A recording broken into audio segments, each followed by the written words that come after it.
বাংলাদেশের পক্ষের শক্তি হচ্ছে বিএনপি। এদেশের জনগণের দলের নাম বিএনপি। স্বাধীনতার পক্ষের শক্তির নাম বিএনপি। মুক্তিযুদ্ধের পক্ষের শক্তির নাম বিএনপি। এদেশের সমস্ত ধর্ম বর্ণ সকল জাতিগোষ্ঠীকে ধারণ করে ঐক্যবদ্ধ করেছে সেই দলের নাম বিএনপি। তাহলে বিএনপি ছাড়া আর কোনো বিকল্প কিছু আছে? আজকে একটা বিকল্প দাঁড়িয়েছে বাংলাদেশে, আপনারা অবাক হবেন না। স্বাধীনতার বিকল্প ইতিহাস বর্ণনা করা শুরু করেছে। এই দেশে নাকি শহীদ রাষ্ট্রপতি জিয়াউর রহমান প্রথমেই বিদ্রোহ ঘোষণা করেন নাই, আমাদের আরেকজন মুক্তিযোদ্ধা কর্নেল ওলি সাহেব নাকি সেই বিদ্রোহ ঘোষণা করেছেন। কে বলছে? আস্তে আস্তে কে বলেছে?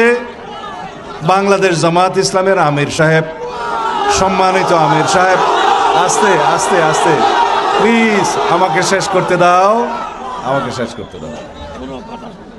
যারা বাংলাদেশের স্বাধীনতাতে বিশ্বাস করেনি, বাংলাদেশের স্বাধীনতার বিরোধিতা করেছে, পাক হানাদার বাহিনীর দূষর হিসাবে কাজ করেছে, এদেশের মা বোনদেরকে পাক হানাদার বাহিনীর হাতে তুলে দিয়েছে, যারা এদেশের সংখ্যালঘু নির্যাতন করেছে, মুক্তিযোদ্ধাদের হত্যা করেছে, তাদের মুখে কি গণতন্ত্রের ইতিহাস বর্ণনা বানায়? যদি তারা যদি স্বাধীনতার ইতিহাস বর্ণনা করে সেটা কি মানায়? তারা যখন ইতিহাস বলবে স্বাধীনতার, তখন তো বিকৃত ইতিহাসই বলবে, এটাই তো স্বাভাবিক। সুতরাং বাংলাদেশের মানুষ প্রতিবাদ করেছে, মুক্তিযোদ্ধারা প্রতিবাদ করেছে, প্রতিবাদের ঝড় উঠেছে সোশ্যাল মিডিয়ায়।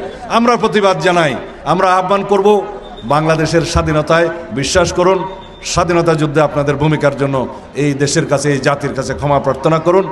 বাংলাদেশের মানুষ এখনো আপনাদের কাছে ক্ষমা প্রার্থনা করতে দেখে নাই, আপনারা এখনো পর্যন্ত অনুতপ্ত নন। বাংলাদেশের স্বাধীনতার ইতিহাস আপনারা দয়া করে বর্ণনা করবেন না। দয়া করে আপনারা যে রাজনীতি করতে চান সেই রাজনীতি এদেশের মানুষ গ্রহণ করে কিনা আপনারা পরীক্ষা করে দেখুন। ইনশাআল্লাহ আগামী 12 তারিখ মানুষ সনদ দিয়ে দেবে এদেশের মানুষ কি চায়।